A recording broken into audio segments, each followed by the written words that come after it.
Chapter 1. Calm Before the Storm. September 9th. It was a wonderful September day in Miami, Florida.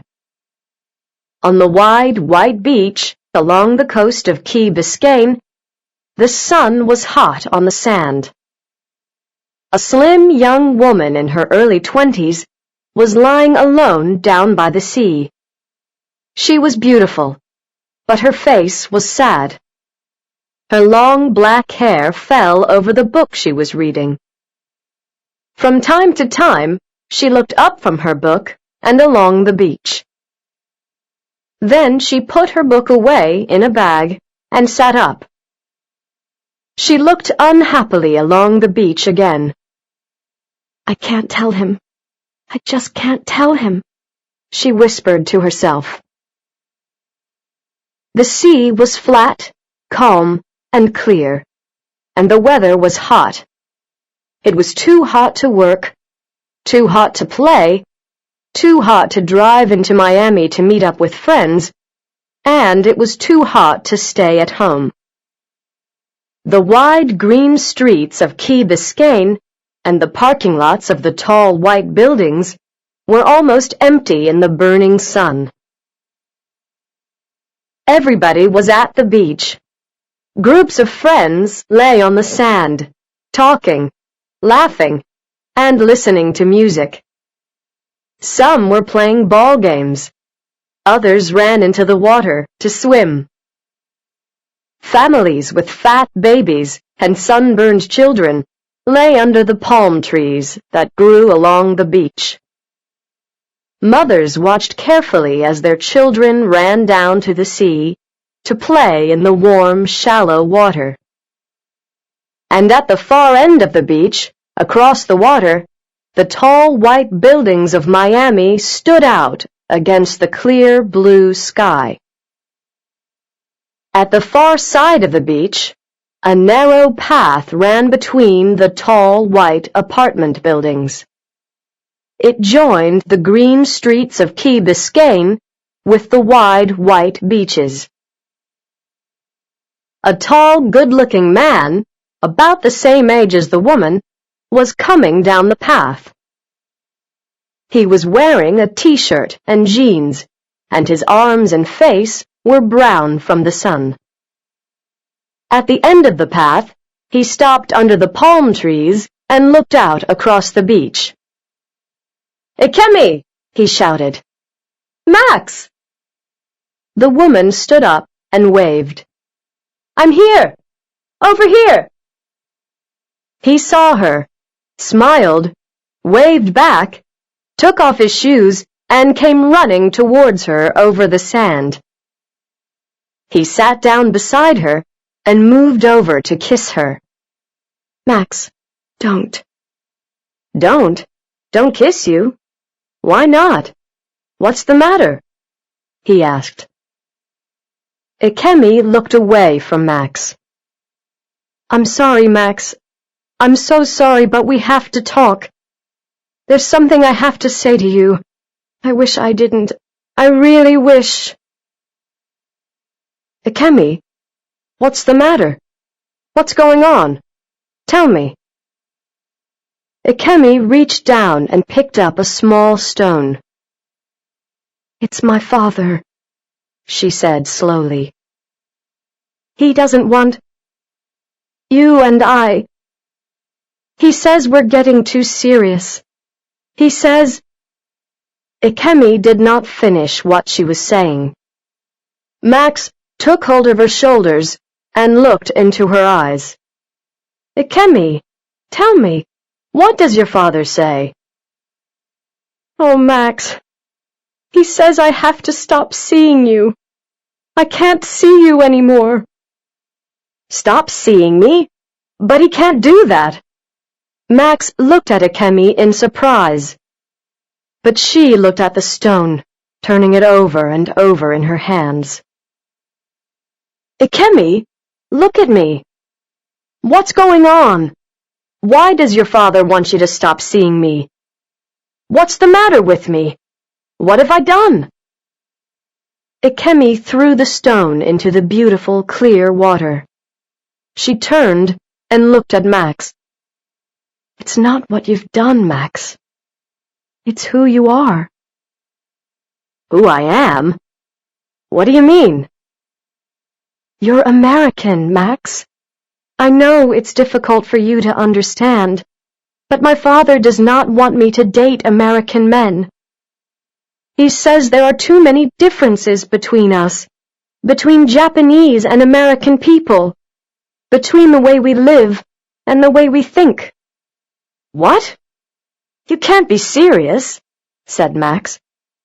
How on earth can your father say that? Your mother was American. He married her, didn't he? He married an American.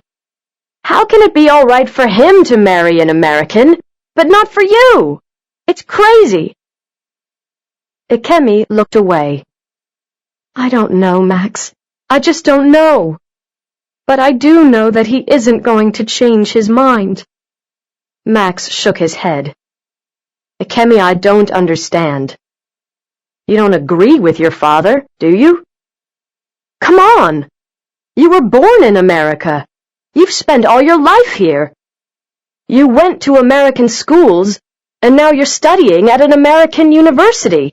You're American too, Ikemi. You're the same as me. We're American, and we're free to choose who we see and what we do. You don't always have to do what your father wants, you know? Ikemi lifted her eyes and looked at Max. You're wrong, Max. I'm sorry. I'm not free. Yes, I do live here, and yes, I went to school here. But my father is Japanese, and after my mother died, he brought me up. I can't go against my father. Max looked down at Ikemi's face. But what about me? Max said quietly. And what about us? Ikemi, this is crazy. Are you going to let your father decide who you should marry? Is what your father thinks more important than loving someone? Ikemi did not look at Max. She didn't want to see the hurt in his face. I'm sorry, Max. I'm really sorry, she whispered. But Max stood up and walked away before she could finish her sentence. She watched him walk slowly across the beach. She wanted to run after him, throw her arms around him, kiss him. She wanted to tell him she loved him, tell him that she loved him so much it frightened her. At the top of the beach, he stopped, turned, and looked back at her. Their eyes met for a moment, and then she looked away quickly. She hated hurting him. Max was the kindest man she knew. It did not matter to her father that Max was kind. What mattered to her father was what a man said and what he did. Her father thought the most important thing for a man was to be patient, to be quiet, to say nothing, to be brave, to be able to feel pain without talking about it. It was not surprising that he did not like Max. Max was loud, he was noisy, he did not think before he spoke, he was impatient. He was everything her father hated in a man. It did not matter to her father that Max was honest, generous, and helpful. It was not important to her father that Max made Ikemi laugh and feel happy. Why? She whispered to herself as she watched Max disappear. Why do I have to choose between them? About 8,000 kilometers away, off the west coast of Africa, the weather was very different from the beautiful, calm, sunny day on the beach in Florida. It was stormy in West Africa, very stormy. large waves were crashing onto the sand, and the leaves of the palm trees were blowing noisily in the wind. The beaches of Senegal were empty, except for a few brave children who were jumping in and out of the waves. The sea was empty too. All the fishermen had come back to land. They had helped each other pull their boats high up onto the beaches, away from the waves. The fishermen sat in groups, talking and laughing, happy to be on the land and not on the sea. Soon the storms would pass, the sea would become calm, and they would go out fishing again. The fishermen were right. The storms did pass. They moved slowly west, away from the coast and out into the sea. And as they traveled over the sea, they took in the hot, wet sea air, and they grew bigger and bigger. Then the storms all blew together and made one large storm.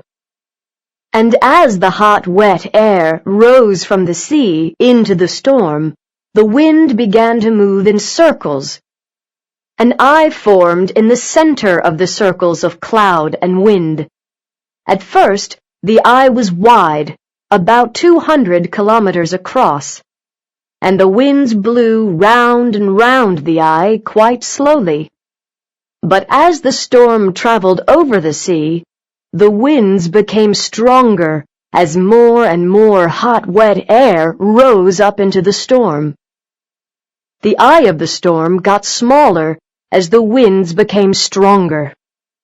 And all the time, the storm continued to move west over the sea. It moved west, following the warm water that traveled west from the coast of Africa out into the Atlantic. The warm water moved thousands of miles across the Atlantic towards the coast of North America. And like a wild dog chasing the smell of a kill, the storm followed the warm water.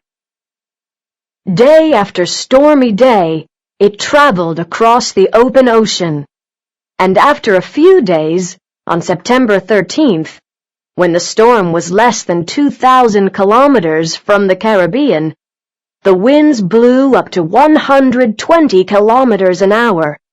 Screaming, terrible, and dangerous, a hurricane was born.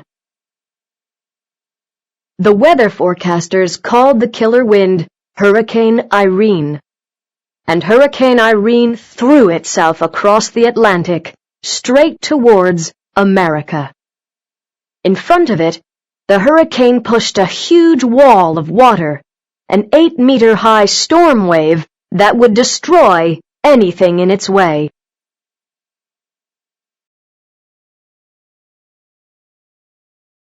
Chapter 2. The Hurricane Gets Closer. September 16th. The Wings School of Flying was not far from Miami. Max had been a student there for nearly a year.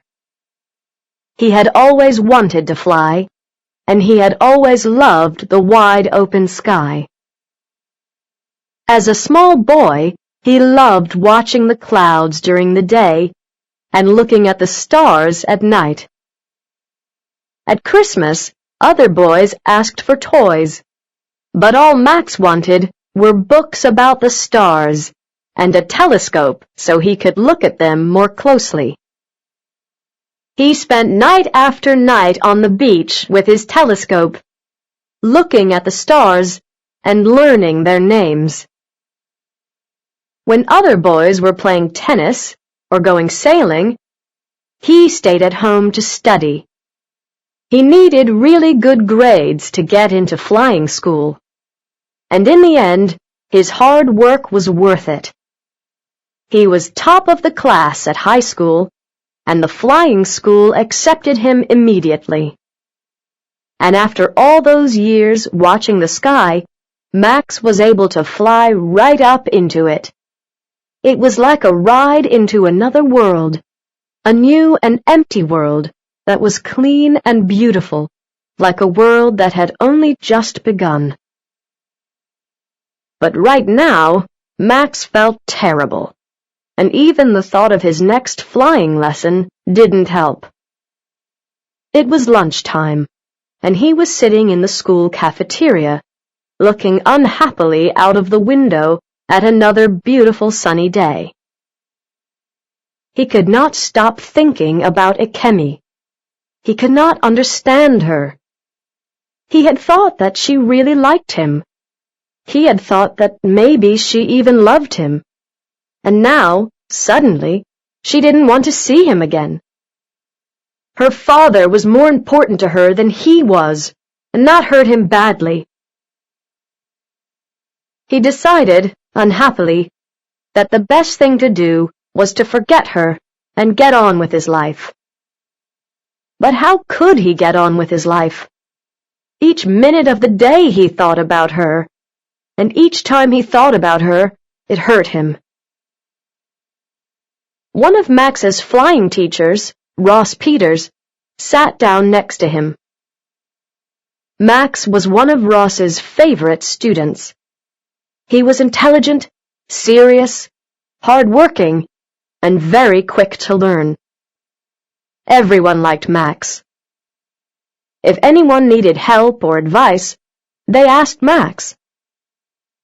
Ross Peters looked at Max's unhappy face and smiled at him. "What's the matter, Max? Not hungry?" he asked. Max shook his head. "No, sir. No, I'm not."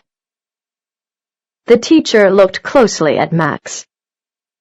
"Is there anything I can do to help?" Max shook his head again.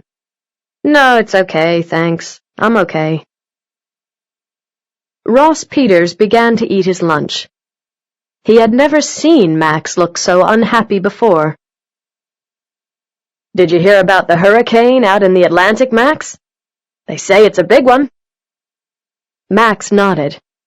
"Yeah, I heard something about it on the radio." "I used to fly a hurricane hunter," Ross said. Max looked at his teacher in surprise. "You flew a hurricane hunter? A plane that chases hurricanes?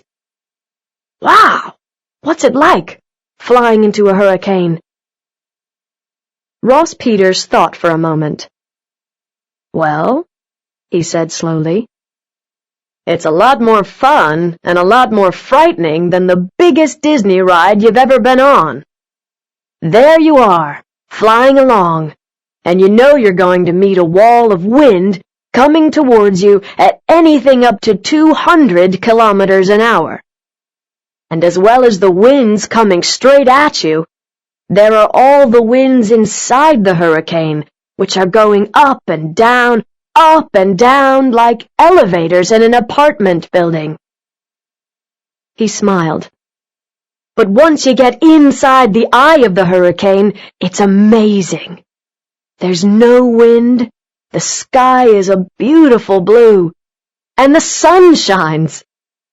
It's hard to believe there are killer winds all around you." Ross looked at his watch and got up to go. "By the way," he said, "are you busy after school? I'll be working on my seaplane, the Manatee, again, and I could really use some help.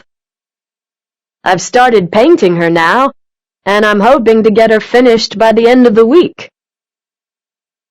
Max looked happier. "Yes, sir. I'd love to help. I'll come down and see you there after school." Just then, the music on the radio stopped. The room went quiet as students and teachers stopped talking to listen to the weather forecast. And now for a hurricane warning.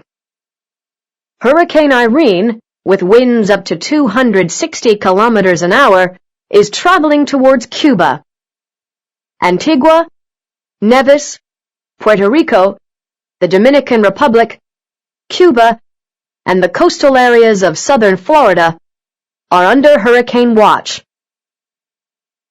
The forecast ended, and everyone began to talk at once. A hurricane? Wow! Do you think it will hit us? Do we need to leave the area? Asked one student. I don't think so, Ross Peters replied.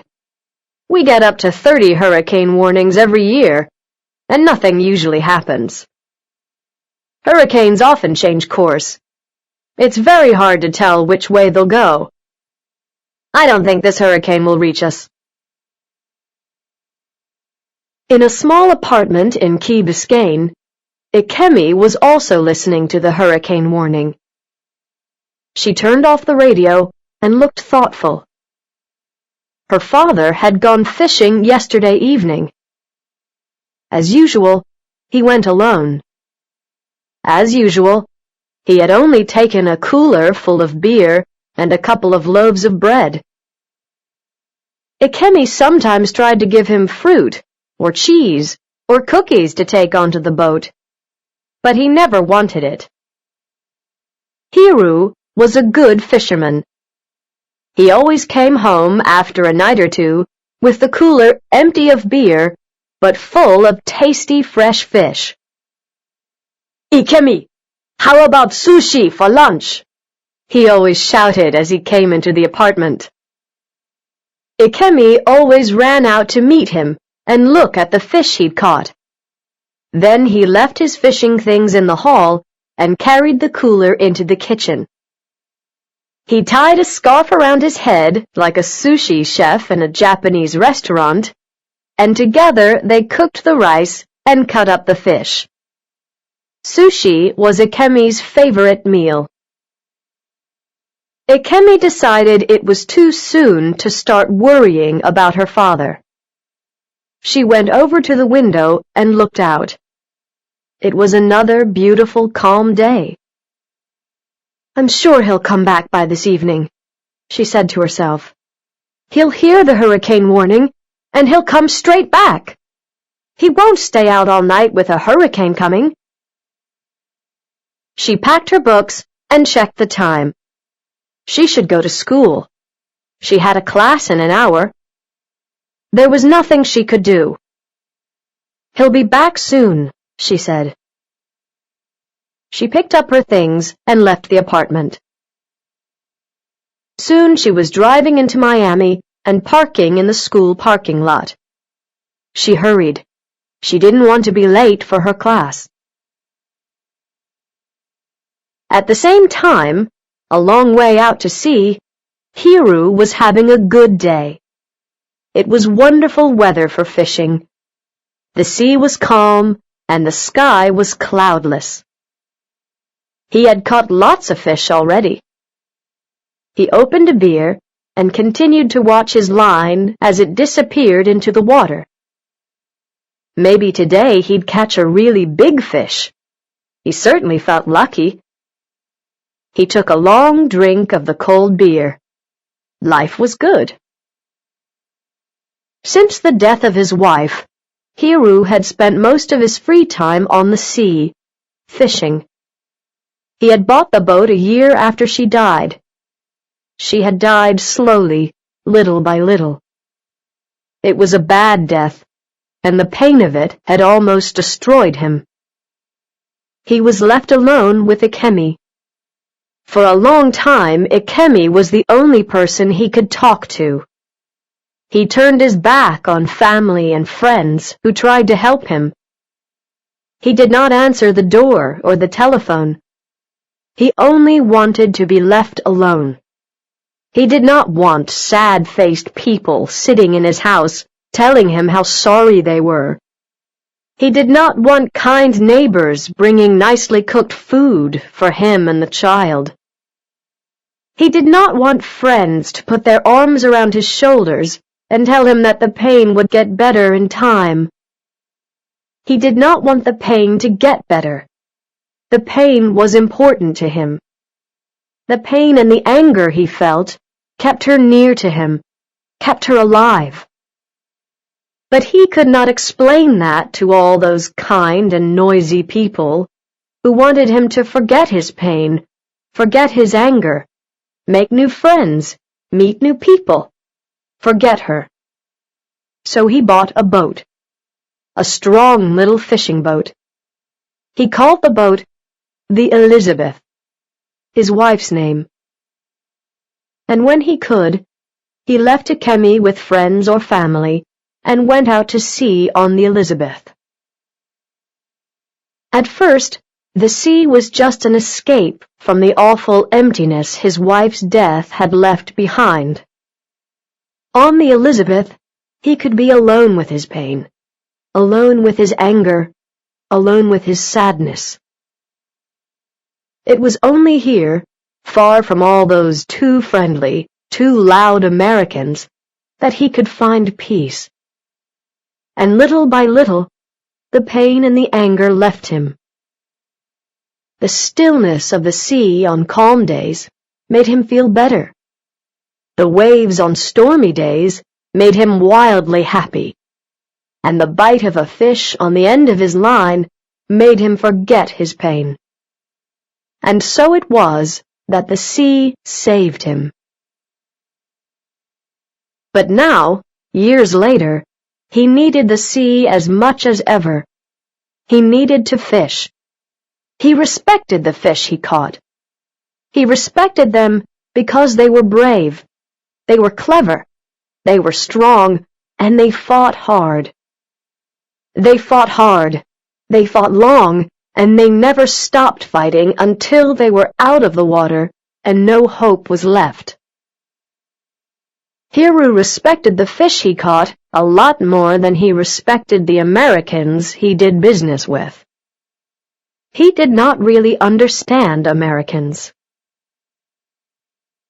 Hiru often wished he had gone back to Japan after Elizabeth had died.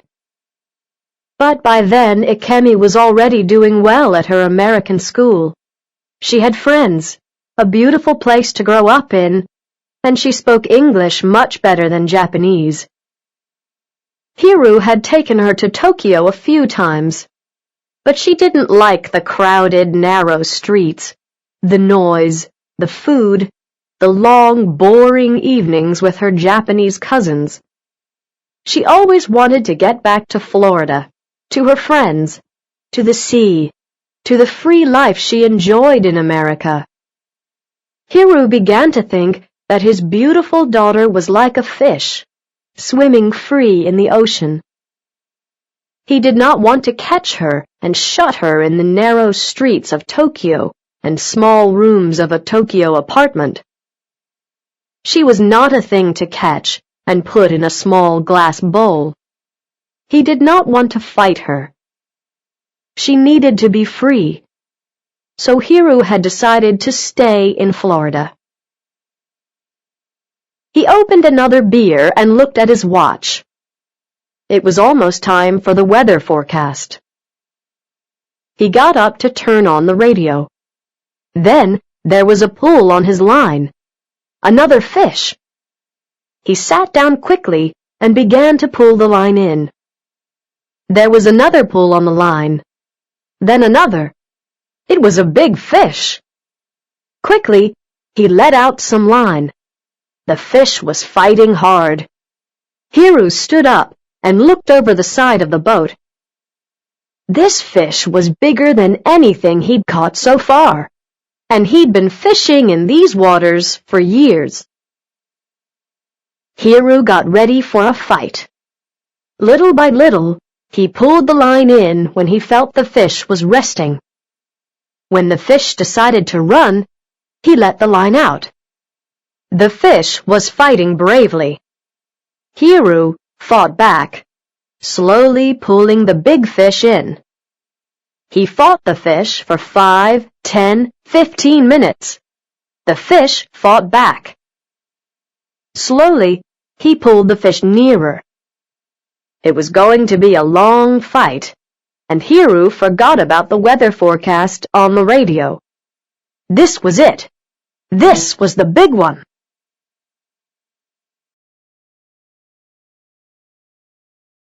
Chapter 3. The Hurricane Kills. September 17th. The beautiful Caribbean island of Antigua was the first island to be hit by Hurricane Irene. The islanders had heard the hurricane warnings. They had lifted their boats out of the water and tied them to the ground. They had put shutters, heavy pieces of wood, in front of their windows to stop the storm from breaking the glass. The islanders had bought so much food and water that the stores were soon empty. They knew that the hurricane might destroy the island's gas stations, and that after the hurricane had passed, there might be no fresh water for days. They had put gas in their cars and water in their bathtubs. Most people living close to the sea packed their valuables, their children, dogs and cats into their cars. They closed and locked their homes and went to stay with friends or family in safer parts of the island. Vacationers in coastal areas were not happy when their hotels were closed, but they had no choice. They were taken to stay in hotels higher up on the island where the storm waves could not reach them. A group of 20 Americans on a week's sailing vacation in the island also knew about the hurricane. They brought their boat, the 40-meter wave dancer, into Nelson's dock and tied it up to the jetty. They went into the town to find a hotel, but all the hotels were closed because of the hurricane. There was nowhere for them to go, so they returned to the boat for the night. Wave Dancer was large and heavy, and they thought they would be safe. After all, they were tied up to the jetty in shallow water, only a few meters from land. Hurricane Irene hit them while they slept, with 250 kilometers an hour winds. The 8-meter storm wave broke the strong lines holding the boat to the jetty. It lifted the boat up like a toy and turned it over like a piece of paper. Then it dropped the boat. The boat broke up like an egg dropped on a hard floor. All 20 people on the boat died. Ikemi had not slept much during the night. Her father had still not returned. She put on a sweater and looked out of the window. She could feel a change in the weather. The sky was cloudy and gray, and the leaves of the palm trees were moving just a little in the light wind. The air felt different. It was colder. She checked the time and turned on the radio. Hurricane Irene hit the island of Antigua during the night, and more than 40 people have died. Many coastal towns were destroyed, and thousands of people are homeless. Heavy rains from Irene are continuing to fall, and winds have reached 274 kilometers an hour. If Irene does not change course, the hurricane will pass over the Dominican Republic and the island of Cuba within the next 24 hours, and the coast of Florida in about 48 hours. People should leave coastal areas until the storm has passed. Suddenly, Ikemi felt very worried. Where was her father? Why hadn't he come back? She tried to call him on his cell phone, but he didn't answer. Maybe he's working on the boat at the Marina. He just forgot to call me and tell me he's back. She left the apartment and went down in the elevator and out into the parking lot.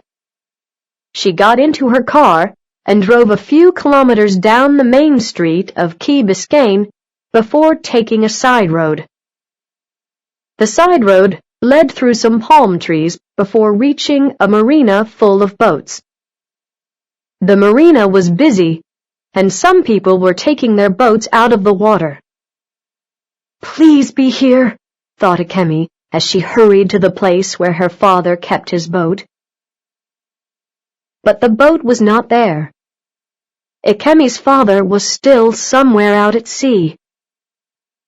I'm sure he'll hear the hurricane warnings on the radio, she said to herself as she drove slowly back to the apartment. But she was not really sure that he would. She knew that he did not always turn the radio on when he was fishing. I need peace and quiet to catch fish, he always said. Hiru was not getting much peace and quiet in the boat. He had seen the weather changing early in the day. The beautiful blue sky began to cloud over, and the wind began to get stronger. It was no longer warm. Maybe it was time to go home, before the wind got any stronger. But this was the best fishing ever. The cooler was full, and he was catching more and more. The fishing was so good, he could not stop. It might never be this good again. He wasn't worried about the wind getting stronger or the sky getting darker. He had been out in strong winds and bad seas before, and he knew that the Elizabeth would get him home. So he threw on a sweater and fished happily, knowing that he was not too far from the coast and could easily get back in an hour or two. During the afternoon, the wind became much stronger, and the fishing was not as good. But still he didn't stop. At last the sea became so rough, and the sky looked so dark, he decided it was time to go back. He put his fishing things away and tied the cooler down. It was difficult to stand up now. The boat was moving so much. He went across the boat, holding onto the sides of the boat to stop himself from falling. He turned the key to start the engine. The engine started, coughed, and died. Hiru turned the key again. Once more, the engine started up and died. The third time Hiru tried, the engine did not start, or the fourth time, or the time after that. Hiru checked the engine for problems. After an hour checking everything he could think of, Hiru still did not understand why the engine would not start. There was only one thing to do. He had to take the engine to pieces and clean it. This would take time. Ikemi would be worried if he was away for another night. He tried to call her on his cell phone, but he had no signal. He went down to the cabin and put on another sweater and a jacket. He made himself some coffee and then began working on the engine. He worked slowly and carefully. It was going to be a very long night. On the island of Nevis, less than 2,000 kilometers southeast of Miami, Elaine Bridges felt safe in her beautiful new 7th-floor apartment on Fig Tree Hill. The apartment building was very strong, and it was built well above the coast and the village where Elaine had lived as a child. She stood by the window and looked towards the village. She had been happy to leave it. The streets were narrow and dirty, and the houses were small and uncomfortable. Her parents' house was crowded and dark.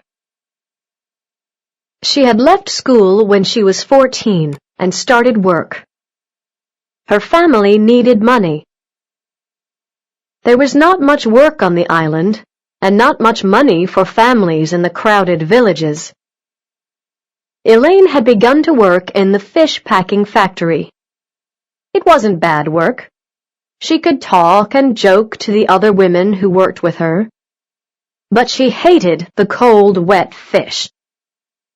After only half an hour, her hands became red, and as cold as the large pieces of ice the fish were packed in. And she hated the smell of fish everywhere, on her hands, her face, her clothes, her hair. The first thing she did when she got home in the evening was throw her clothes into the sink and take a shower. She stood under the thin stream of water and washed her hair again and again.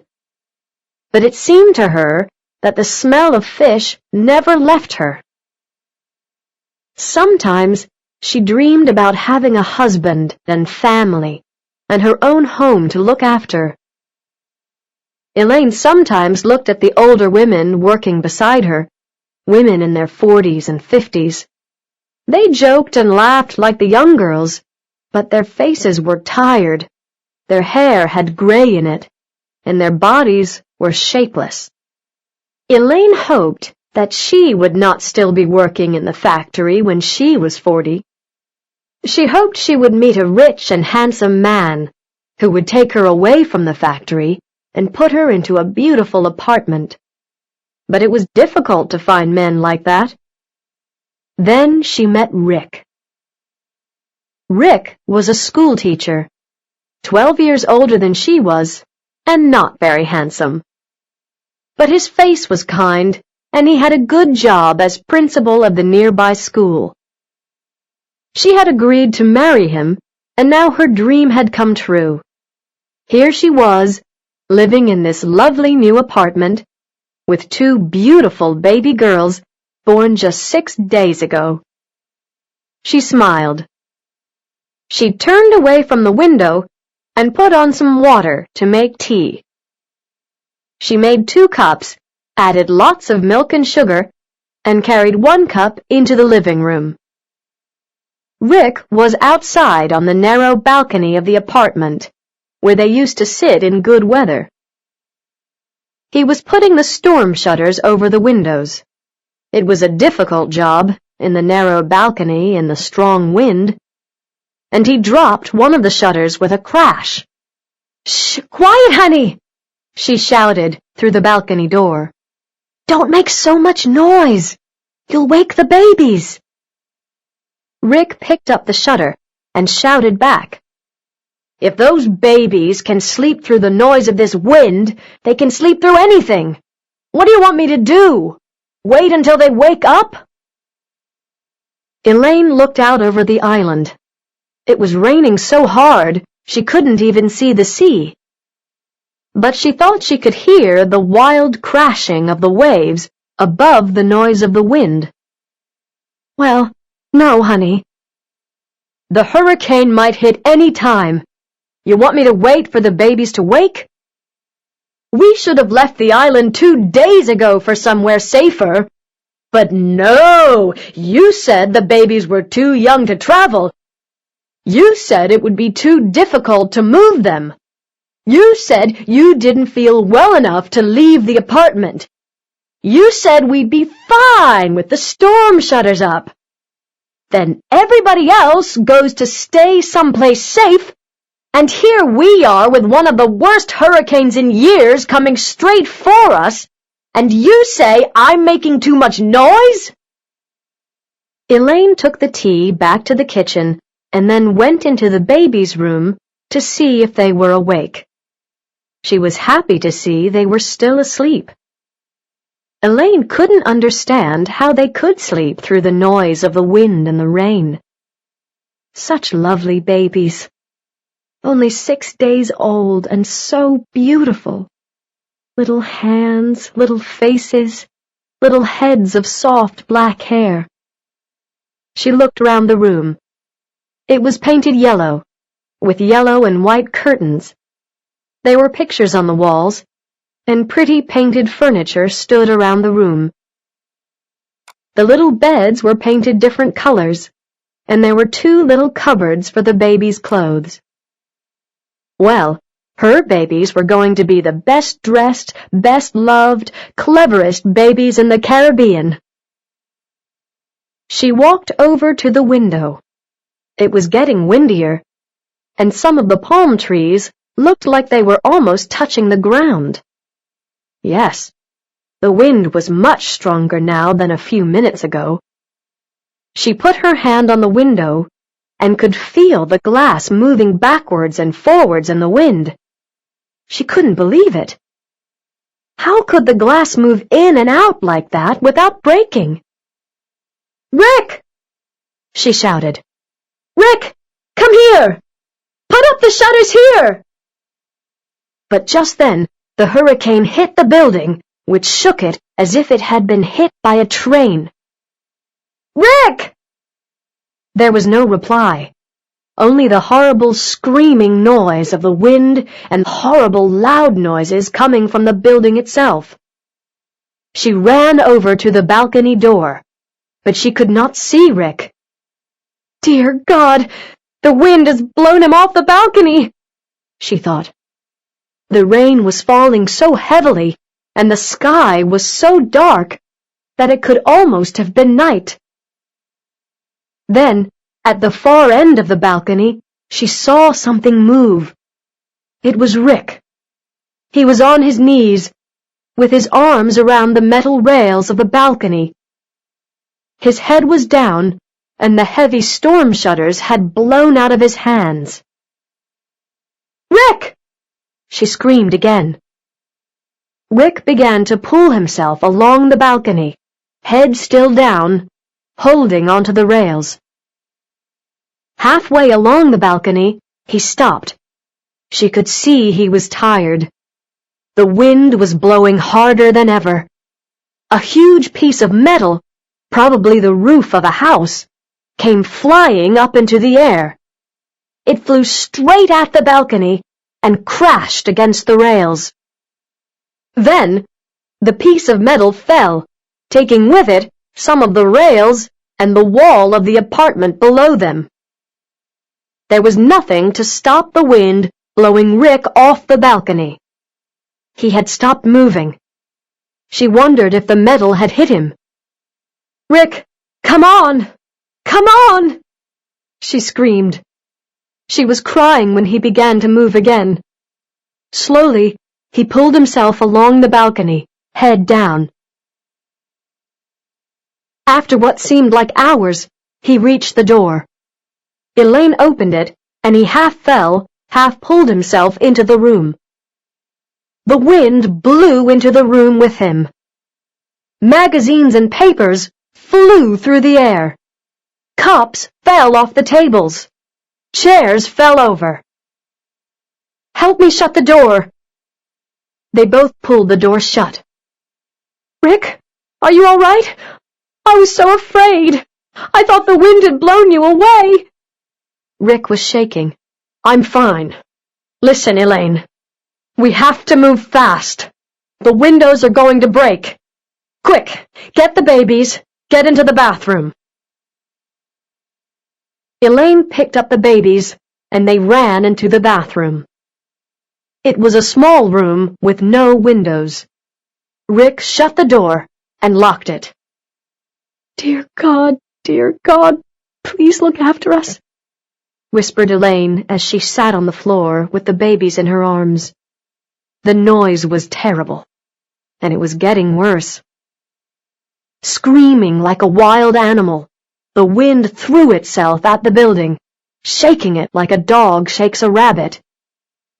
Then came a loud crash as the window of the baby's room broke, and another soon after as the living room window followed. The wind screamed into the apartment, and they could hear the furniture crashing against the apartment walls. They heard the television crash to the floor, and the sound of breaking glass as the hurricane destroyed the kitchen. The wind blew under the bathroom door, and the shaking got worse.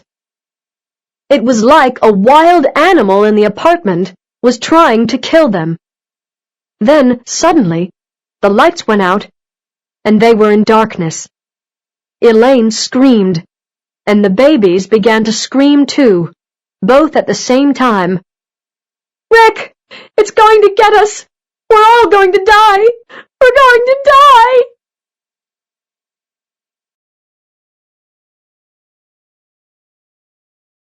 Chapter 4. In the Marina. September 18th.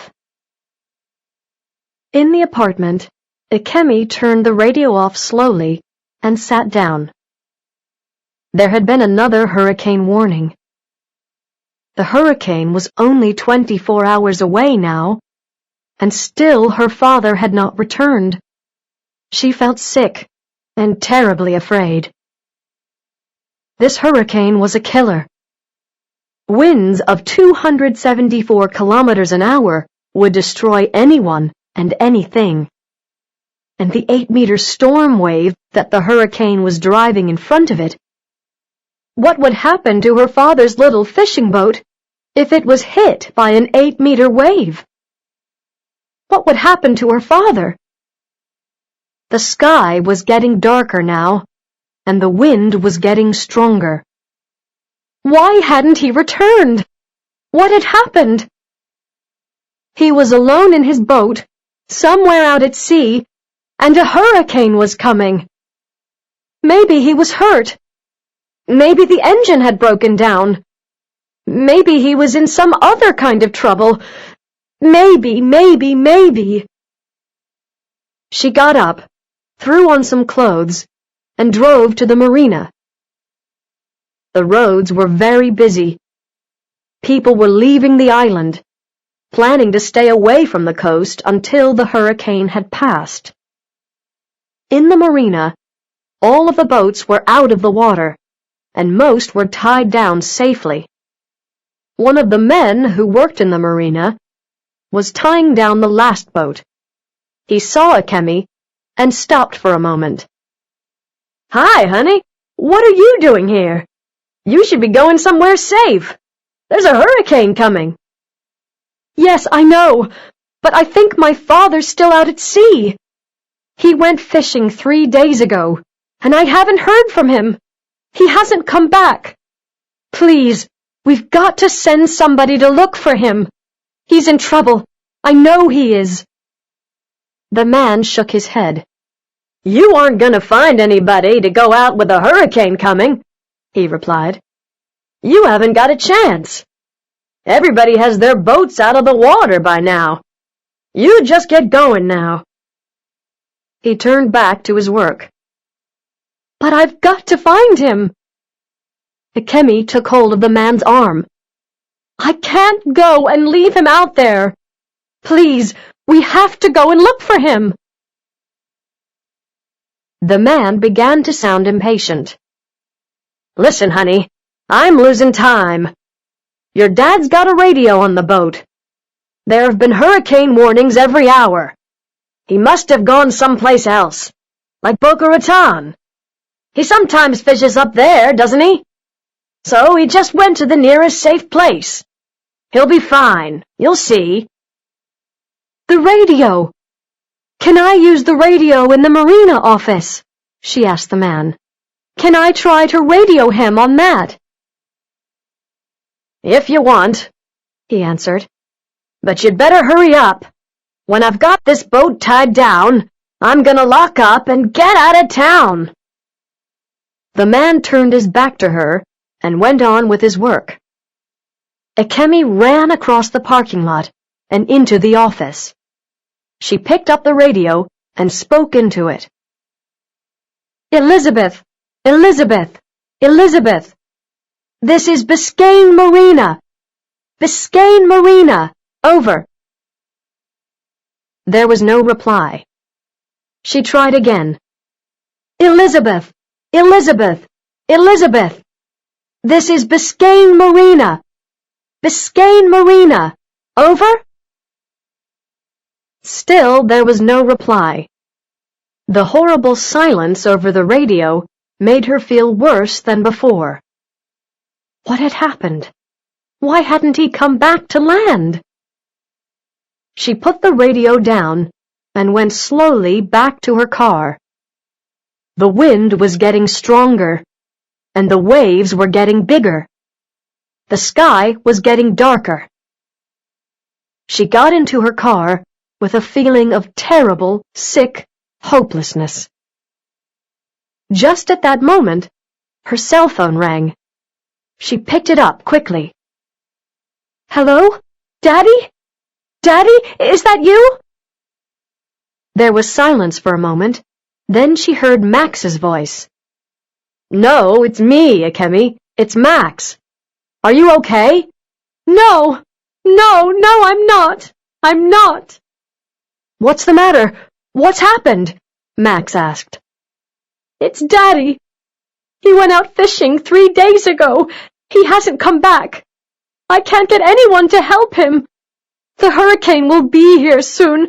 Oh, Max, I'm so worried. I feel sick, and I don't know what to do.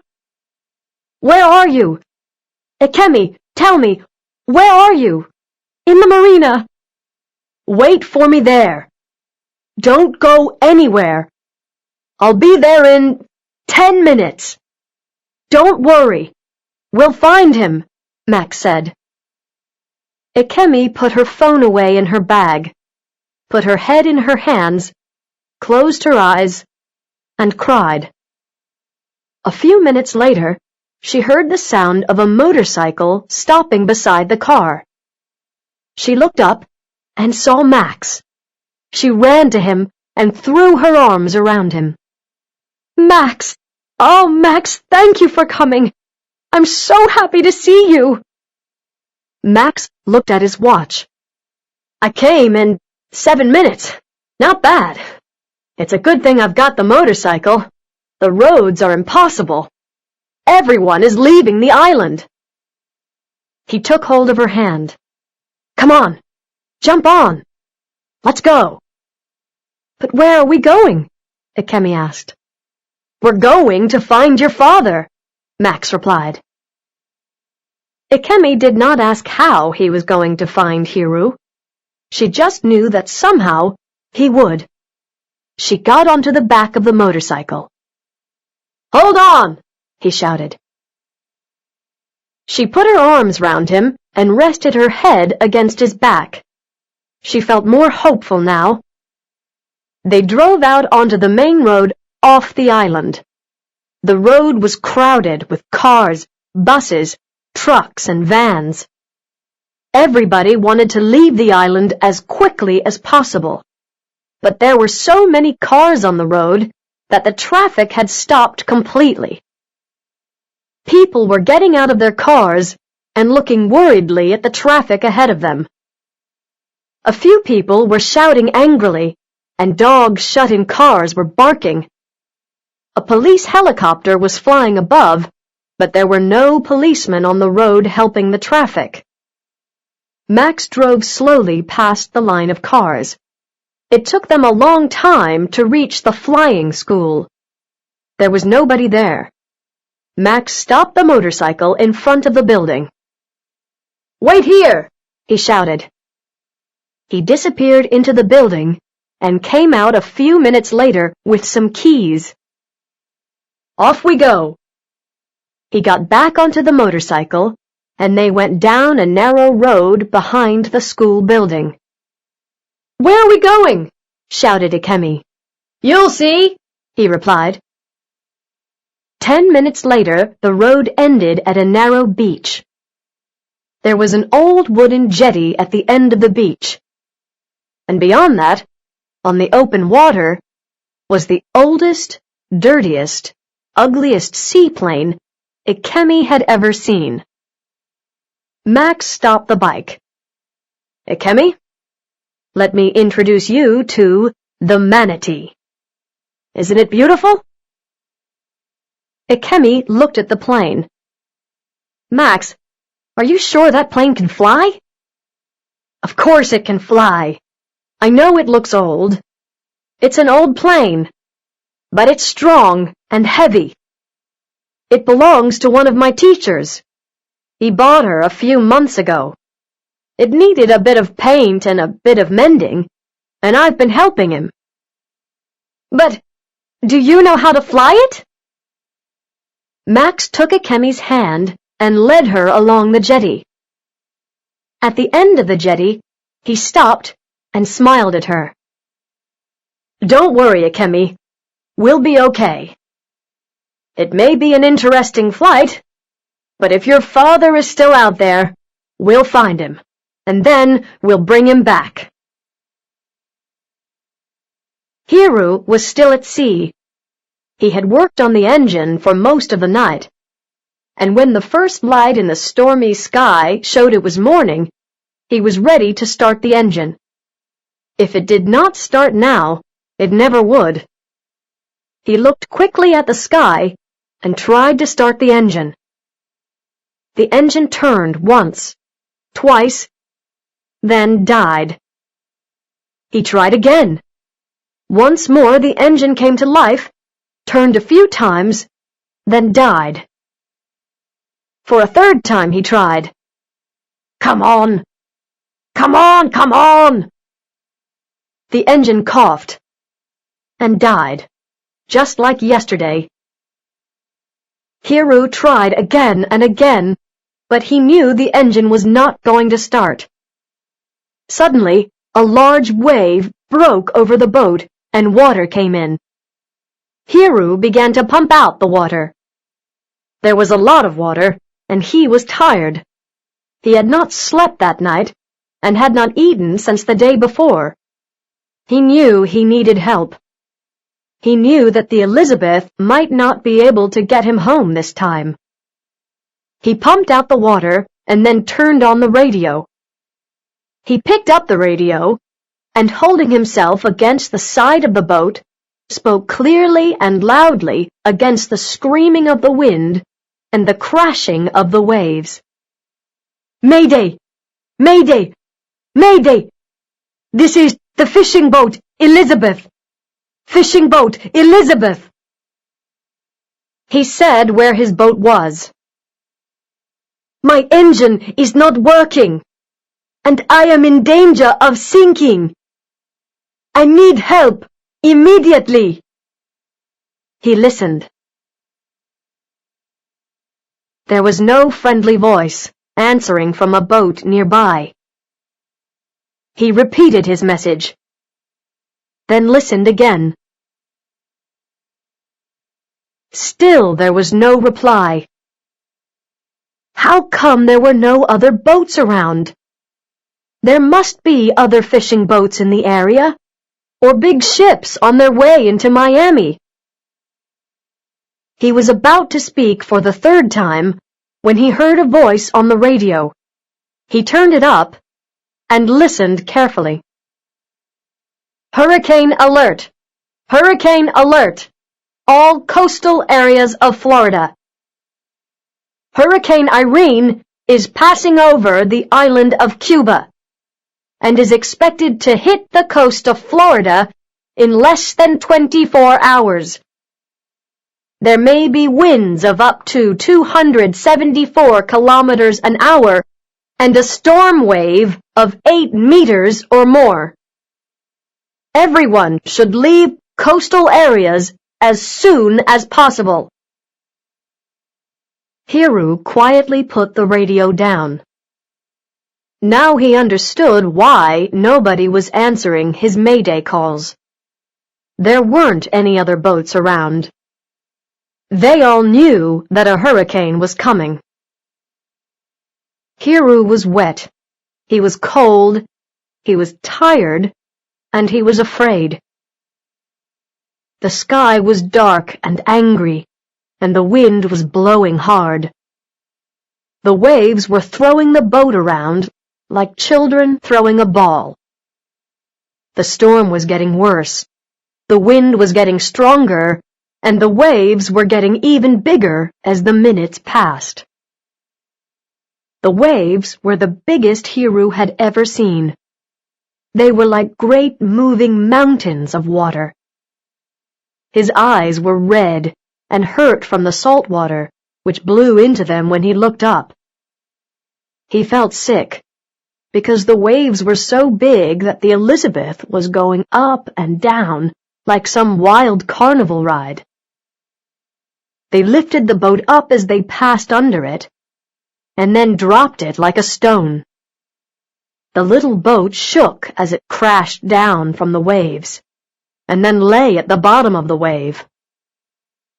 This was the most dangerous moment, because if a wave broke over the boat, water came in.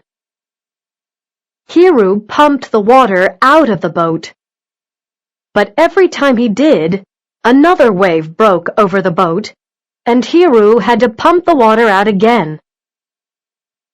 Pumping the water out was hard work, and as the waves got bigger, it was taking longer and longer to pump the boat dry.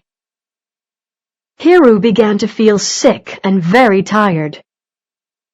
The engine was dead. There was no hope of returning to Miami. He could not reach anyone by radio or phone. There was no hope of someone coming to help him. But he had to try and stay alive. That meant pumping the boat until the hurricane was over. How long did hurricanes last? 2 days? 3? How long can I last? Hiru wondered. He had not slept for 24 hours. He was hungry. He was very tired. He was cold. His body hurt from the pumping. And above all, he was angry that he was going to die stupidly and leave Ikemi to look after herself. What would Elizabeth think about that? Hiru began to pump fast. My body is just a machine, he said to himself, and I'm not going to let it stop working. I'm just going to keep on going till I get back home. Elizabeth, you've got to help me.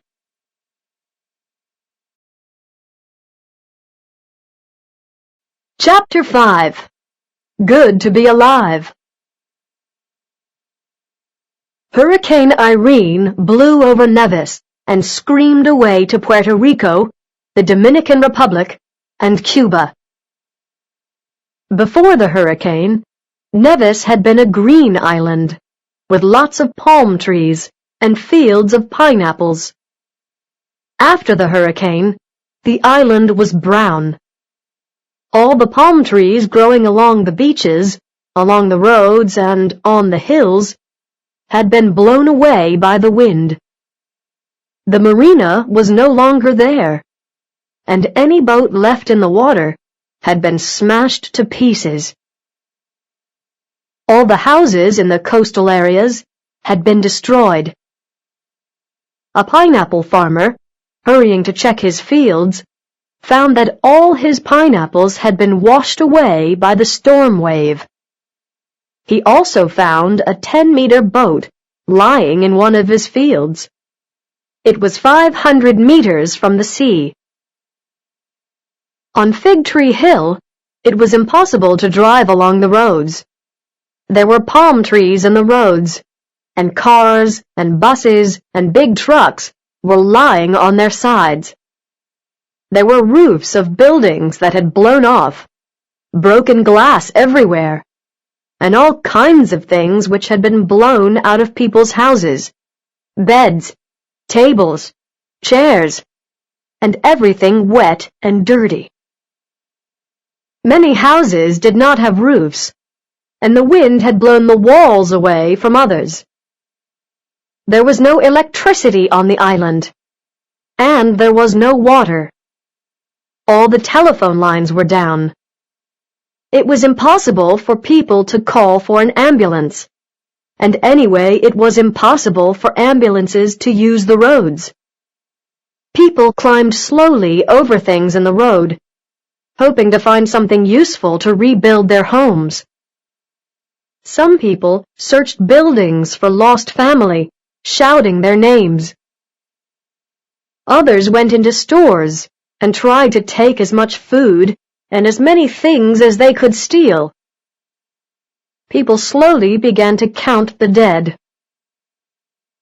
In the apartment building at the top of the hill, Rick and Elaine were standing in the baby's room. They were tired, hungry, and dirty, but they were alive. The room they were standing in was empty. The wind had blown everything out of it. There was glass all over the floor, and the walls and carpet were wet and dirty. The baby's beds, their cupboards, the little chairs, and the prettily painted table, the flowered curtains, and the colorful pictures were all gone. The living room was full of broken furniture, and in the kitchen, every plate and cup had been broken. Rick and Elaine stood hand in hand, looking at what was left of their beautiful home. The babies lay sleeping in a towel in the bathroom. Elaine looked at Rick and kissed him hard on the nose. "Honey, I love you so much." He picked her up in his arms. Together they danced round the room. It was good to be alive. That evening, all the American newspapers had a front-page story about the hurricane. Cuba hit by worst storm in 50 years. Hurricane Irene, one of the largest storms ever to hit the Caribbean, cut through Cuba early this morning. About 200,000 people have left their homes. Tourists also had to leave their hotels in Varadero Beach before the worst winds arrived. Irene is a Category 4 hurricane, with winds of up to 274 kilometers an hour. Weather forecasters are saying that Irene is now heading for the southern tip of Florida, which is under a hurricane warning. 45,000 people have left the Florida Keys over the last 2 days, and air ambulances have lifted 100 patients from 2 hospitals.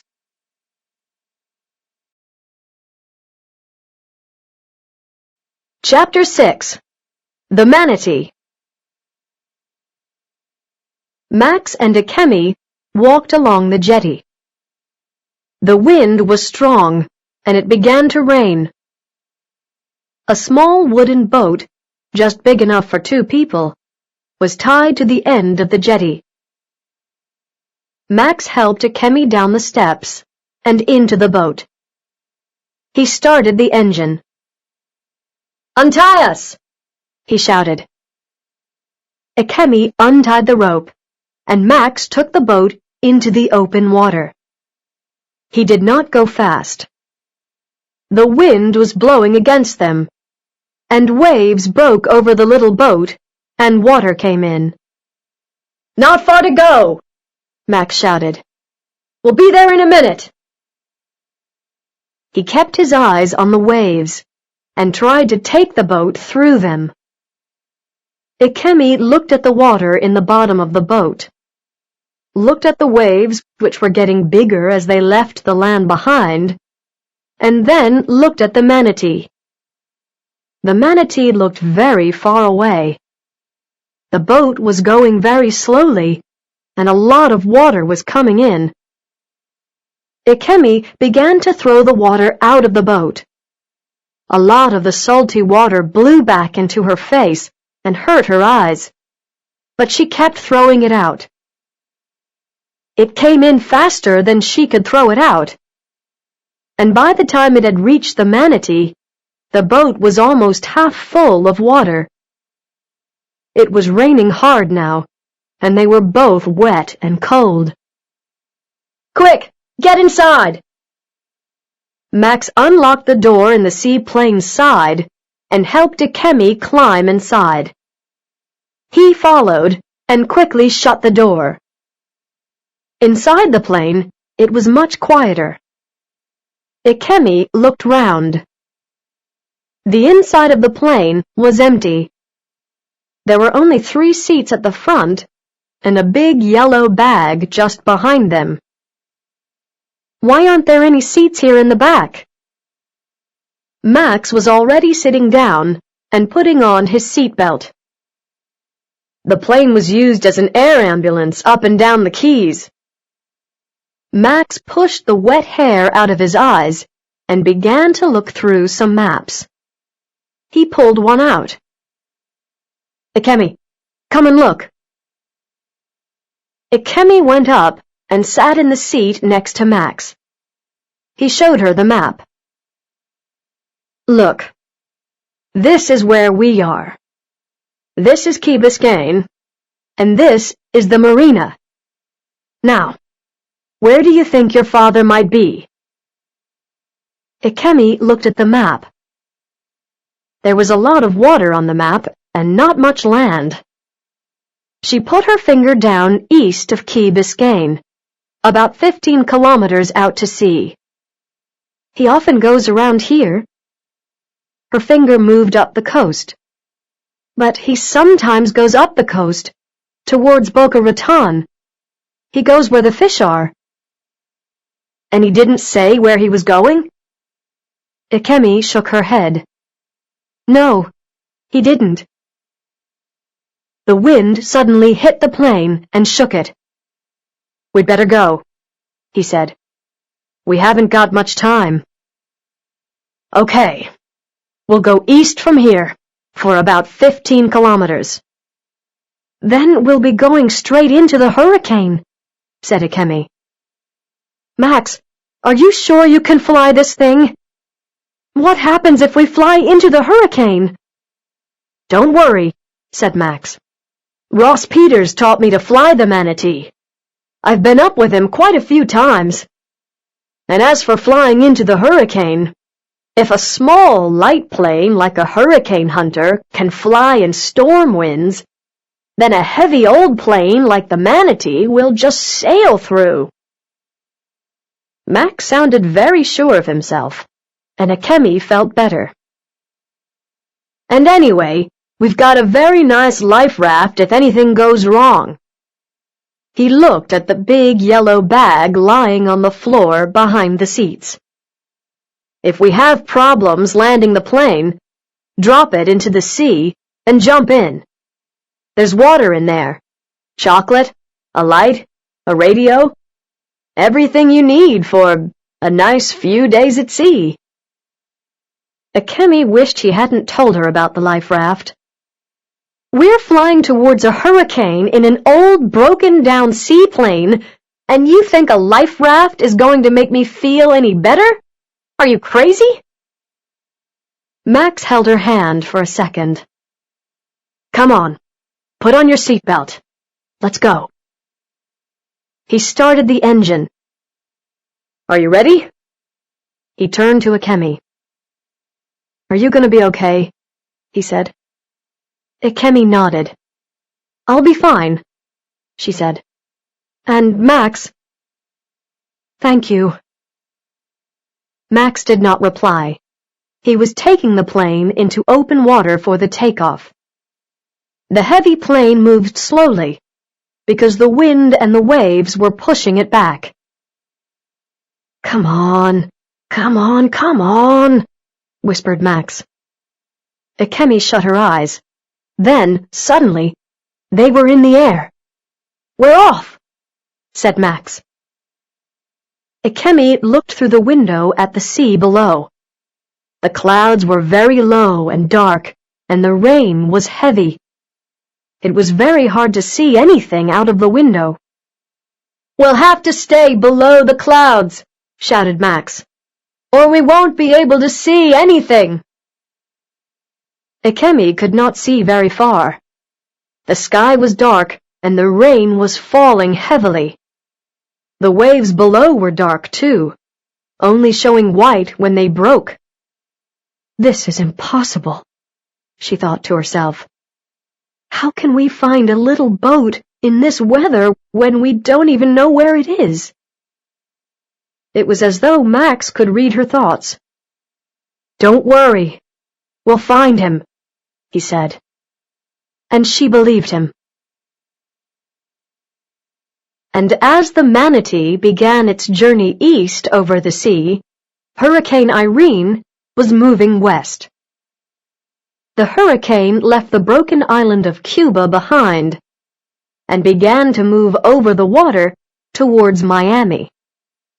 It brought with it great walls of cloud, heavy rain, and high winds. The great walls of cloud formed circles around the hurricane's eye. The eye was at the center of the hurricane.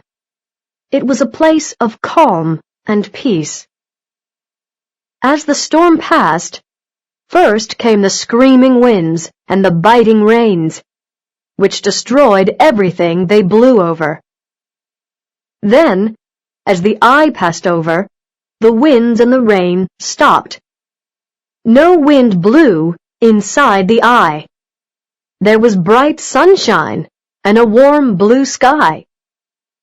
You might think that the hurricane had passed, until the wall of the hurricane hit from the other side. Sometimes the eye is as little as 6 kilometers wide. Sometimes as big as 60 kilometers wide. The smaller the eye, the faster the winds blow round it. Irene's eye was only 15 kilometers wide, and the winds around the eye were screaming, killing winds of 274 kilometers an hour, blowing up waves over 8 meters high. Hurricane Irene moved slowly over islands, beaches, villages, towns, and the open sea. Nothing could stop it. Like a careless child, the hurricane picked up anything that lay in front of it, then threw it down. Houses, ships, trucks, roofs, trees, people, animals were all lifted up, then thrown down as Irene passed by.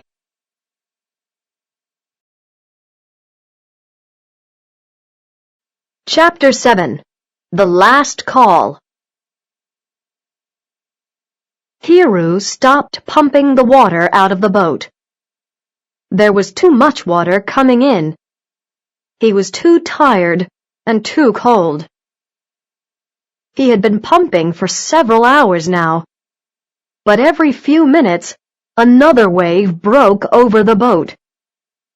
He could not pump fast enough. For the last few hours, he had stopped pumping every 10 minutes to make a mayday call on the radio. He heard the hurricane warnings, and he knew that the hurricane was only a couple of hours away. He knew the end was coming. The Elizabeth was strong, but not strong enough to go through a hurricane. The boat would break up when the hurricane hit it. Hiru knew this, but he did not really care. He was so tired that all he wanted to do was to lie down and sleep. He could not fight the wind and the waves anymore. He left the pump and went to the cabin door. Slowly, he went down the steps and closed the door behind him. There was a lot of water in the cabin, too, but at least the tops of the beds were out of the water. It would be wonderful to lie down on one of the beds, pull a blanket around his cold, wet body, and go to sleep. He pulled a blanket from a small cupboard and put it around him. Before he lay down, he decided to make one last mayday call. Shaking with the cold, sick, and dead tired, he picked up the radio. Mayday! Mayday! Mayday! This is the Elizabeth. Elizabeth! Elizabeth!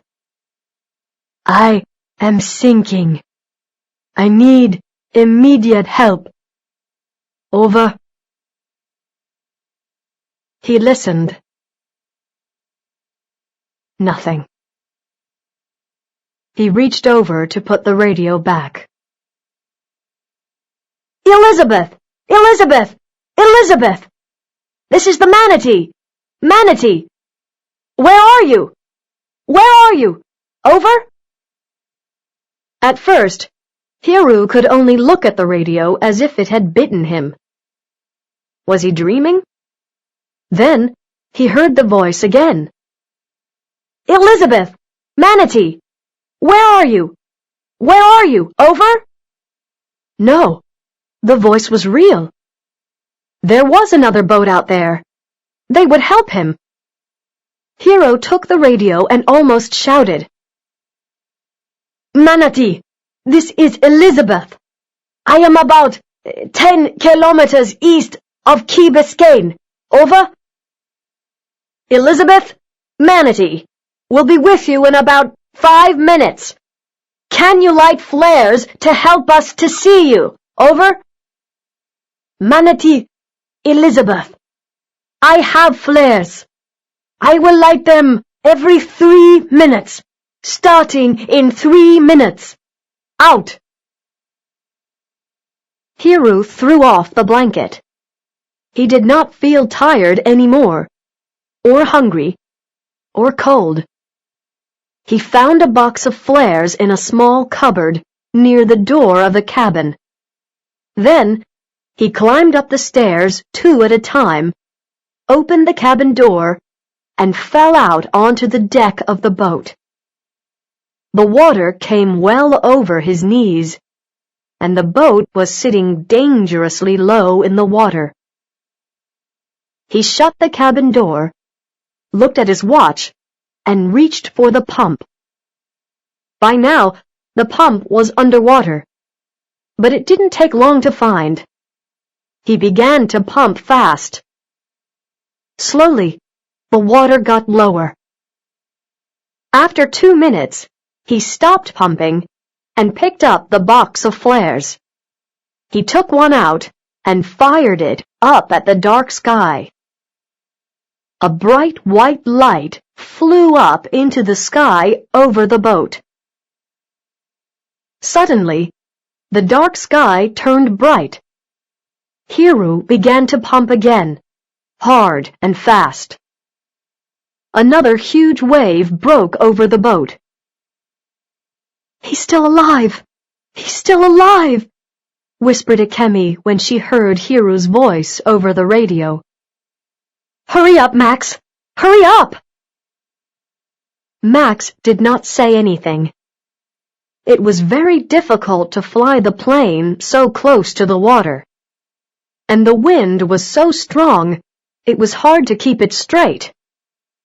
And now that he knew that Hiru was waiting for them, he wondered just how he was going to land on those terrible, huge waves below them. And even if they landed safely, how was he going to get close enough to the Elizabeth to get Hiru off the boat and onto the plane? And even if he did that, how was he going to take off again in the huge waves? It had been hard enough to take off in the much calmer water near the coast. Now they were out at sea, and the waves were huge. Max suddenly felt very cold. He realized that if he tried to land, the manatee would break up. Both he and Akemi would die, as well as Hiru. He felt sick. What could he say to Akemi? "Well, Ikemi, I'm terribly sorry, but I can't land here. It's too stormy, and I can't save your father. And I was mad to think that I could. But we can get a good look at the Elizabeth sinking from the air." Suddenly, through the rain, he could see a bright white light. "Look! There it is! There's the flare! Over there! He's over there!" shouted Ikemi. He looked quickly at her. She was smiling, and her face was alive with hope. She seemed to be quite sure he was going to save her father. Max looked back out into the rain. How could he tell her that he had brought her here just to watch her father die? On the Elizabeth, Hiru heard the sound of an engine. Thank God! It was the boat. Soon he would be safe. The boat was coming to save him. He took out another flare and fired it. Great clouds of bright red smoke lit the darkness. He waved the flare. The sound of the engine got nearer. He looked for the boat, but could see nothing. Then, suddenly, out of the wind and the rain, a seaplane appeared. A plane? The pilot must be mad. He couldn't land the plane in these waves. It was impossible. Completely impossible. What was the pilot trying to do? Kill himself? Hiro stopped waving the flare. The flare died, and he threw it into the waves. His hope died too. This was the end. He was going to die. As he flew the manatee towards the Elizabeth, Max could see Hiro quite clearly in the light of the flare. He could see that the Elizabeth was lying very low in the water. Large waves were breaking over the boat all the time, and Max could see that soon the boat would sink. There was very little time. Just then, a sudden strong wind hit the plane. Ikemi screamed. It took a few moments before Max was able to straighten the plane. By that time, they were flying over the sinking boat. Max saw Hiro stop waving the flare and knew what that meant. Hiro had realized that the plane could not land and save him. "Ikemi," he shouted, "listen carefully and do as I say. It's too rough here to land the plane. We'll have to wait until we're inside the eye." "But the boat's going to sink any minute." "Yes, I know. But we can drop him the life raft. Remember? It's just behind the seat. It's a good one, a new one. If he gets into it and closes it, he'll be okay. You can throw it down to him." "But how?" "The life raft is on a long line. If you drop it in the right place, the wind and the waves will blow it onto the boat, and your father can get it." Ikemi did not ask any more questions. She took off her seatbelt and got up.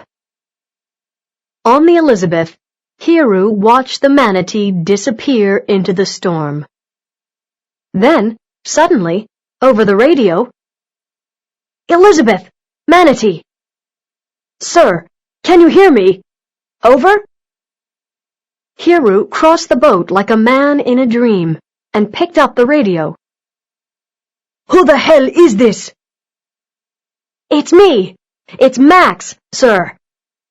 Listen, I can't pick you up here, so I'm going to pick you up in the eye of the storm.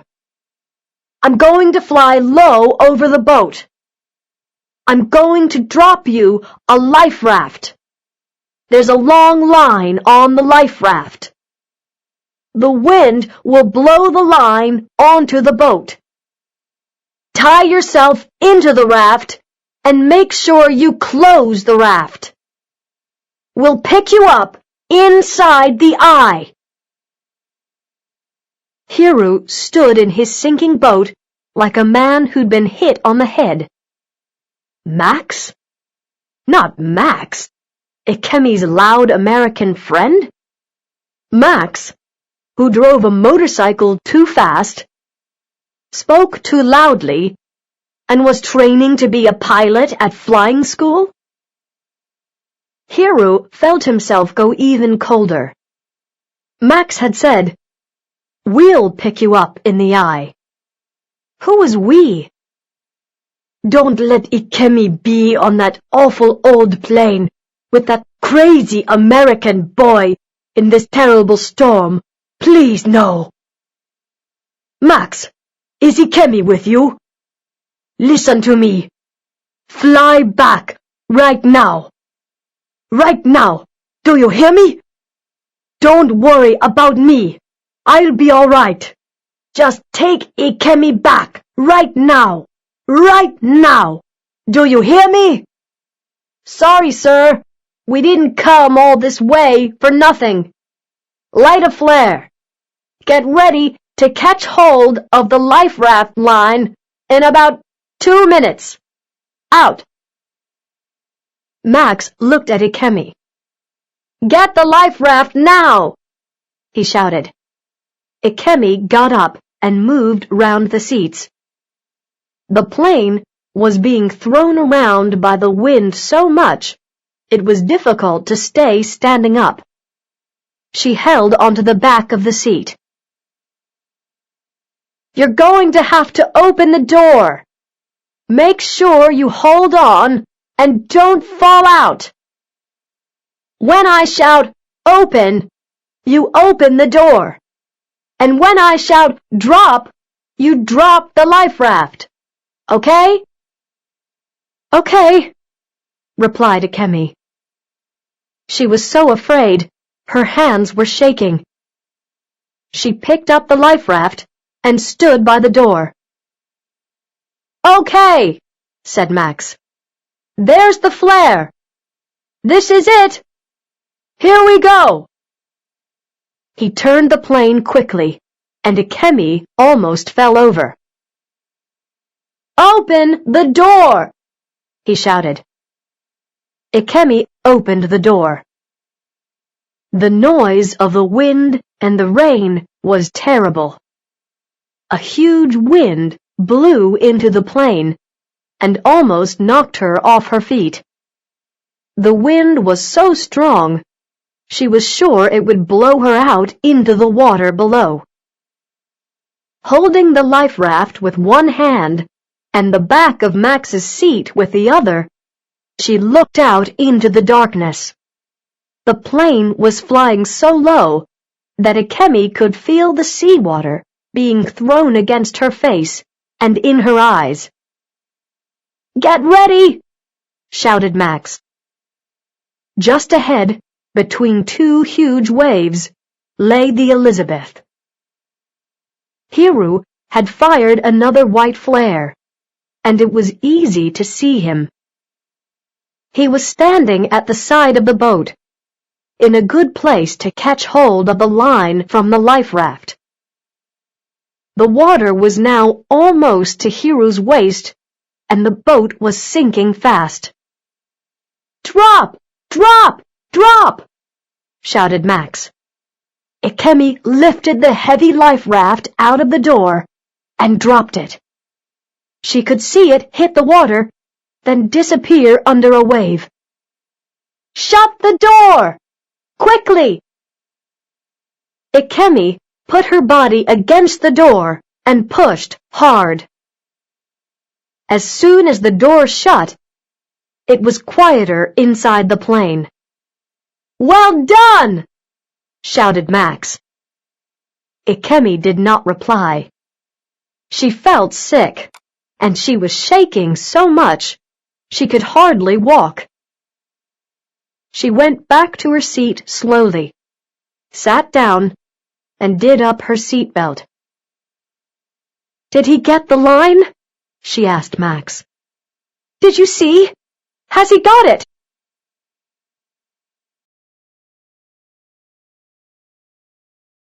Chapter 8. The Eye of the Storm. On the Elizabeth, Hiru shook his head as he put the radio down. It must be a dream, a bad dream. Ikemi had got her American boyfriend to fly out into a hurricane to save him. The boy must be completely mad to fly into a hurricane in an old seaplane. What a crazy idea! Then, to calmly tell Hiru that he was going to save him as if Hiru were a 3-year-old child. It was unbelievable. But the boy was brave, and he was a fighter. And if that boy was going to try to fight the storm, then Hiru was going to fight it too. Hiru did not think they were going to win this fight, but he was not going to give up before Max did. Hiru watched the manatee fly closer. The plane was flying very low, and Hiru could see how much it was being thrown around by the wind. One moment, it was at a safe height above the waves. Then the next minute, so low the waves were almost breaking over it. Hiru shook his head again. That boy certainly was mad. Mad and brave. A huge wave broke over the Elizabeth. The boat began to sink. If Hiru could get into the life raft, he had a chance, a very small chance, of being alive tomorrow. He climbed onto the top of the boat, which was still above the water. From there, he could see the plane clearly in the light of the flare. It was very close. Suddenly, a door in the side of the plane opened. A moment later, the bright yellow life raft was thrown out. There was a long line behind it. Hiru watched the life raft and the line behind it fall. It fell very close to the boat. Just then, the Elizabeth turned on her side and sank. Hiru fell into the water, which seemed almost warm after the coldness of the wind. Almost immediately, he felt the line touch his neck. He put the line twice round his waist, then pulled. Slowly, he pulled himself along the line to the life raft at the other end. He took hold of the raft and pulled hard on a line. Like a beautiful yellow flower, the life raft opened up. It was a big life raft and very strong. Hiru pulled himself out of the water and into the raft. He just had time to close the raft before a huge wave hit it. The raft turned over and over, but very little water came in, and after a few moments, Hiru could feel the raft turn right side up. This was not going to be very comfortable, but the raft might just be strong enough to get him through the hurricane. And if Max could get into the eye and pick him up there... He shook his head. He could not believe that Max was flying that plane up there. He certainly knew how to fly. The raft drop had been just right. And if Max could fly as well as that, there was just a chance that he could pick up Hiru in the eye. Hiru tied himself onto the raft and began to look around.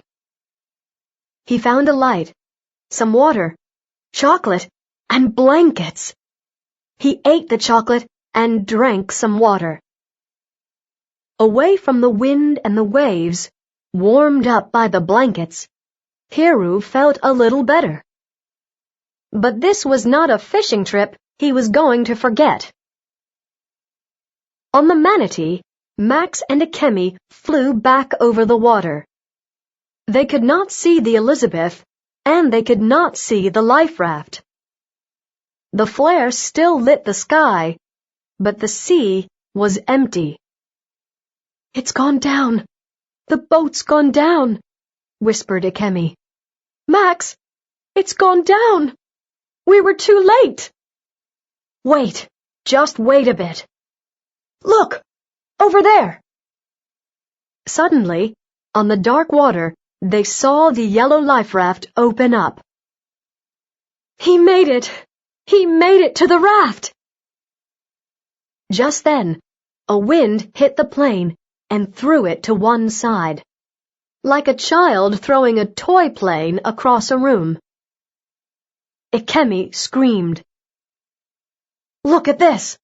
shouted Max.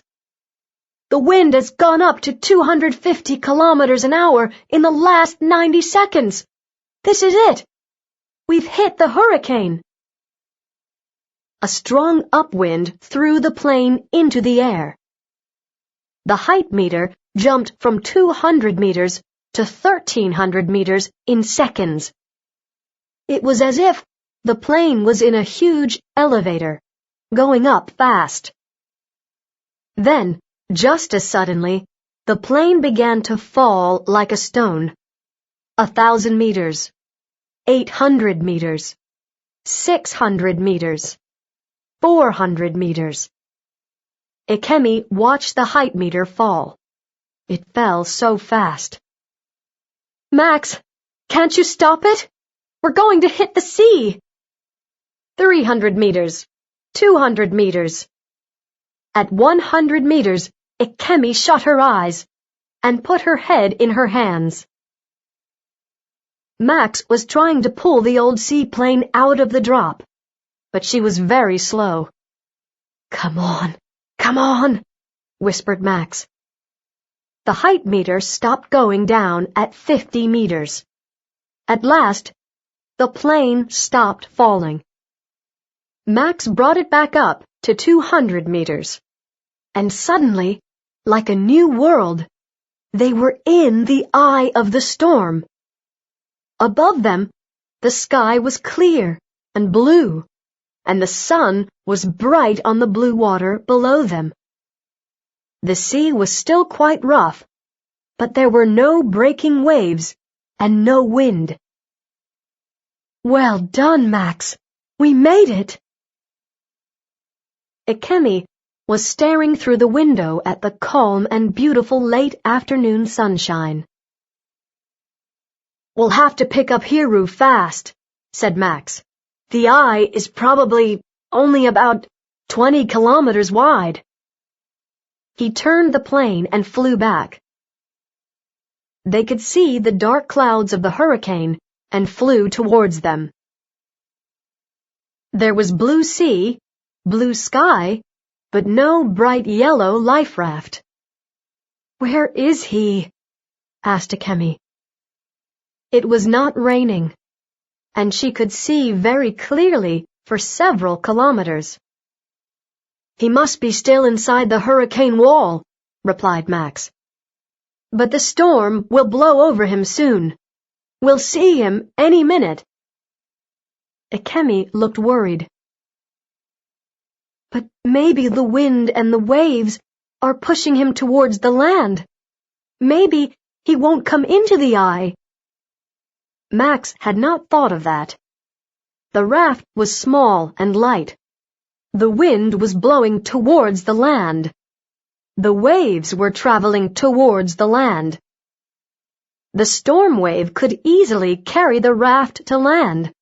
Then, it would send the raft crashing onto the land. It would hit the beaches, the rocks, the houses, and be thrown along the roads beside the sea. Hiru would die inside the life raft. He should be out of the wall by now, Ikemi was saying. Where is he? There he is! Over there! Over there! Max shouted as the raft appeared. He turned the plane and flew over the life raft. The top of the raft was open, and the raft was full of water. But as the plane came near, they could see Hiru. He was lying in the bottom of the raft, in the water. He was not moving. Get ready to land! Shouted Max. He had wanted to fly around the raft several times to decide how to land. But now, there was no time for that. He flew round the raft once, and then brought the plane into land. The manatee jumped a couple of waves, then hit the water. The plane stopped not far from the raft. The moment the plane had come to a stop, Max took off his seatbelt and put on a life jacket. He tied a line onto the life jacket and gave the other end to Ikemi. I'll swim over to him. I'll tie him to the line, and you can pull us in. We haven't got much time. Ikemi nodded. Her face was white. He jumped into the water and swam to the raft. Hiru's face and hands were cold and blue. Max put his face against Hiru's mouth. He was not breathing. Max looked back at Akemi. She was standing very still by the door of the manatee. "Is he okay?" she shouted. Max did not reply. He pulled himself into the raft. He held Hiru's head back and began to blow air into his mouth. Hiru's lips were cold as stone. As Max blew air into Hiru's mouth, his chest rose and fell. Max put his face against Hiru's mouth again, but still there was no breathing. He looked quickly at his watch and continued the mouth-to-mouth. How long could he do this before the hurricane hit them from the other side? They had to be back in the plane and in the air before it came. How long did they have? How fast was the storm traveling? Was Hiru dead? If he stayed too long like this, then he and Akemi would die too. Once again, he stopped the mouth-to-mouth to see if Hiru was breathing. He looked quickly at Akemi. Her eyes were shut, and her hands were together. As far as Max knew, Ikemi never went to church and didn't believe in God. It didn't look to Max as if he had much choice. He could either bring Hiru back to life or die when the storm hit them again. What he could not do was bring Ikemi the cold, dead body of her father. He began mouth-to-mouth again. "Max, listen! The storm's getting close! It's coming!" Max could already hear it, the noise of the storm. A few minutes ago, it was a soft whisper, but now the noise was loud and angry. "We've still got some time!" Max shouted. Then Hiru coughed. It was the best sound Max had ever heard in his life. Max turned Hiru onto his side. He coughed again and was sick. Max untied the line that held Hiru to the raft and tied on the line that Ikemi held. "Pull us in!" he shouted. Ikemi pulled. Max held Hiru's head above the water. They got back to the plane, and Max climbed up. They both pulled Hiru into the plane. He was breathing easily now, and his face was not so blue. They lifted him into a seat and did up the seat belt. Ikemi threw her jacket over him and held his cold hands. "Daddy, are you all right? Daddy? Daddy!" Hiru opened his eyes. At first, he did not seem to see anything. Then, he looked at Akemi and smiled. Slowly, his eyes began to move around the plane. He looked out of the door at the blue sky and the wall of noisy black clouds that were now very close. He watched Max shut the door of the plane and move quickly into the seat beside him. Max looked at him and saw that his face was its normal color, and his breathing was normal. "Let's get you home, sir." Hiru nodded and listened to the engine start. The plane began to move. The next day, Hiru was sitting in the hospital reception waiting for Akemi to pick him up. The doctor had wanted him to stay in hospital for one night, just to be safe. And he was feeling much better now. His night in hospital had also given him some time to really think about things, and especially about Ikemi.